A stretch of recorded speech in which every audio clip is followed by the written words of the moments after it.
ئەرزەکان ئاوەدان نەکاتەوە و ئەبێتە مای ئاوەدانکردنەوەی دڵەکان و بە تایبەتیش لە ئەوروپا بێ. ئەم مزگەوتە ئێمە ئەیان ناسین کۆمەڵە کەسێکی خێرخوازی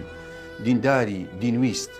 لە وڵاتی غەریبی ئەیانەوێ ئەو وڵاتە بە مزگەوت ئاوەدان بکەنەوە ببن بە داڵدەیەک و شوێنێک بۆ عیبادەتکردنی خوا و بۆ کۆکردنەوەی ئەو خەڵکە مسلمانە کوردی کە لەوێن و ببێتە مای شوێنی هیدایەتدان لە وڵاتی ئەوروپا.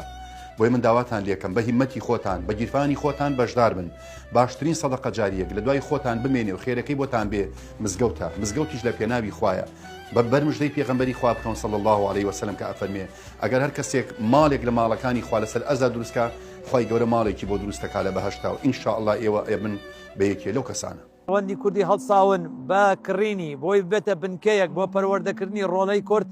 لەسەر ڕێبازی پاکی پیرۆزی ئیسلامە و هەروەها ئەو مەبنایە 100 ساڵە لە سەرەتاوە کە دروست کراوە پۆپێک بووە، یعنی شوێنی مەعسەتی خوا بووە و هەروەها ئێوە ئەو کەسانە بنەوانی کە بەشدار ئەبن لە بنیاتنانی ئەو مزگەوتە کە الله ئەفەرمێ إنما يعمر مساجد الله من آمن بالله واليوم الآخر فحولية بدن پێغەمبەری پێشەوا ئەفەرمێ صلى الله عليه وسلم هەر کەسێک بۆ خوا ماڵێک بنیاد بنێ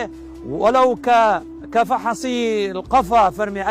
ئەگەر هەروەکو هێلانەی قەتەیەکیش بێ بنى الله له بيتا في الجنة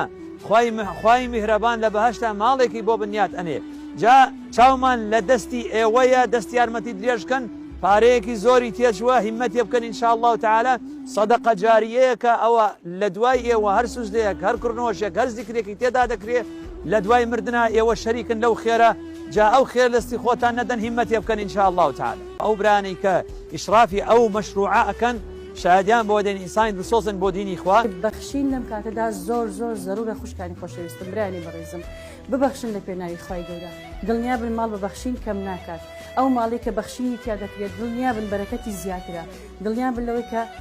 لای خوای گەورە بەزایە ناچێت تەنها ئەگەر بە سنتێکیش بەشدار بی بە پاوەنێکیش بەشدار بی لات کەم نەبێ مەڵێکەمە خوشکە بەڕێزەکەم برا بەڕێزەکەم ببەخشە لە پێناوی خوای گەورە ئاوەدان کەەوە ماڵێک لە ماڵەکانی خوای گەورە وەکو سەدەقەیەکی جاری بۆی بەکەل کرد بێ سوودی لێ بینی لە دوای نەمانی خۆشت. گەردەتانەوێت بڕۆن بۆ بەهەشت ئێرێکێکە لە دەرگاکان و ڕێڕەوەکانی بەهەشت پۆپێک لە یەکێک لە گەورەترین شارەکانی بەریتانیا کە پێی دەوترێ بێرمینگەهام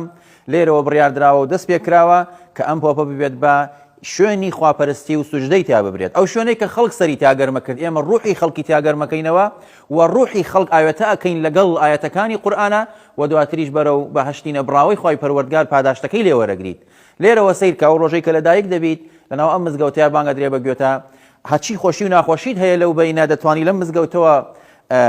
بەدەستی بێنی، دواتریش هەر لەم مزگەوتەوە دەتوانی نوێژی جەنازە لەسەر خەڵکی بکرێ و دواتریش بەرەو دوامەرزڵی خۆت بڕۆیت. بۆیە خۆشەویستان هەتا ئەتوانن ببەخشن پێغەمبەری خوا صلی الله علیه وسلم وعدی پێداوین ببەخشین ماڵی هیچ کەسێک کەم ناکات. ئەو کەسانش کە لە چواردەورتانن بە دینار بە پاوەند بە دۆلار دەتەوێت ببەخشیت لە ڕێگەی ئەو نوێنەرانەی یان لە ڕێگەی ئەو تیڤیانەی یان لە ڕێگەی ئەو سۆشیال میدیانەی کە هەیە داواتان لێکەین ببەخشن بە ماڵە پیرۆزەی خوای پەروەردگار ببێت بۆ ئەوەی ببێت بە ڕێگایەک بۆ ئەوەی تۆ پێی بچی بۆ بەهەشتی نەبراوی خوای پەروەردگار. ئێمە بەڕاستی بە معاملەیەکی دروستی شەرعی لەگەڵ کۆمەڵێ برایە بە شاهید حاڵی خەڵک هەندێک نووسراوەی لە بینمانە بە معاملەیەکی دروستی تەواو شەرعی بیناکەمان کڕی بوو، پێشەکیماندا بوو 150,000 پاوەنێک پێشەکی تا ئێستاش بۆیان نەگەڕاوینەتەوە والحمد لله ثم الحمد لله. برانی بەڕێز و خۆشەویستم ئێمە بابەتێکی تایبەتی هەیە تا ئێستا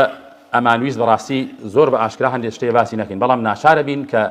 هەندێک ڕاستی هەیە کە پەیوەندی بە تاک بە تاکی مسلمانان بە تایبەتی مسلمانی ئەم شارەوە هەیە حەزەکەین باسی بکەین بۆ ئەوی بەڕێز. ئەویش ئەوەیە کە ئێمە 3 ساڵ لەمەوبەر بالضبط 3 ساڵ لەمەوبەر کە معاملەی بینایەکمان کرد ویستمان بینایە بکڕین بیکەین بە مەشروعێکی گەورەی خەیری بە سەنتەرێکی گەورەی ئیسلامی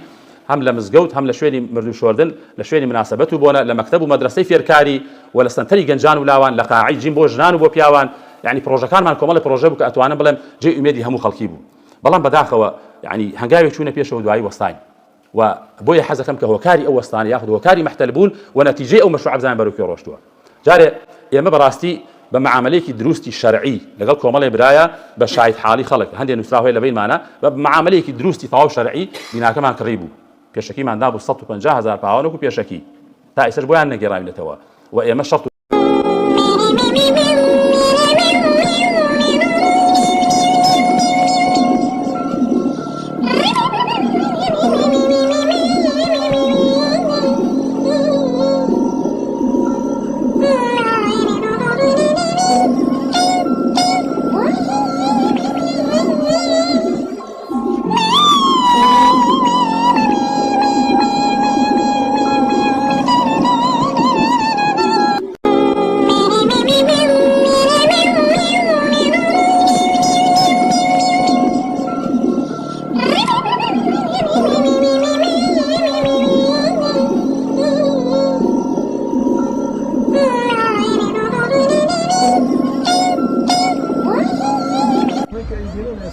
ڕێستۆرانتە ئەمە ئەو باڕە بوو واتە مزگەوتە دزراوەکە ئەو شوێنە بوو کە چەند ساڵی پێش ئێسا حاجی ئارام هەربەتی سەدەکان دەشێت حاجی ئارام هەربەتی تقریبا سەر و 70 دەفتەر دۆلار کەم دەڵێم 70 دەفتەر دۆلار ئێوە بڵێن 150 خۆی کردەوە بە حساب ئەم مزگەوتە ئەمایکا بە مزگەوتی گەورەیە کات و جا سپێتە بەشدار بوو پەیام بەشدار بوو کوڕی پاک بەشدار بوو ڕکلامێکی زۆر گەورەیان بۆ کرد پارەیەکی خەیاڵیان کۆ کردەوە حاجی ئارام هەربەتی حەقەلووشی دا و خواردی و باقی وەسەلام و ئەوەشی کە پارەیدا پارەیان بۆ نەگەڕایەوە طبعاً بۆ تابۆشینی ئەم ئابڕوچوونە گەورەی کە من و چالاکەوان یاخی ئاشکرام کرد لەگەڵ هەنێک کەسایەتی تراکەوە لەسەر پارە خۆیان دەوڵەمەند کردووە چەند ڕۆژێک پێش ئێستا بە حیزە فێڵانە براکەی دوو نەفەری تر لەگەڵ سیارەی ترا کە 3 سیارە بوون لە بەردەم مزگەوتە لە ڕێی مزگەوتە کە نوێژی جەماعەتم کرد و هاتمە دەرەوە بە حیزە فێڵی پەلاماری منیاندا ئیتر وایە زانی باوە تۆڵەی ئابڕووی شکا و شەرەفی شکاوی ئەکاتەوە بەڵام زیاتر فڕەکەی خەستر کردەوە زیاتر ڕسوا بوو زیاتر سەرشۆڕ بوو لە بێرمینگاما کە ئێستا هەر هەمووی تف و لەعنەتی لێ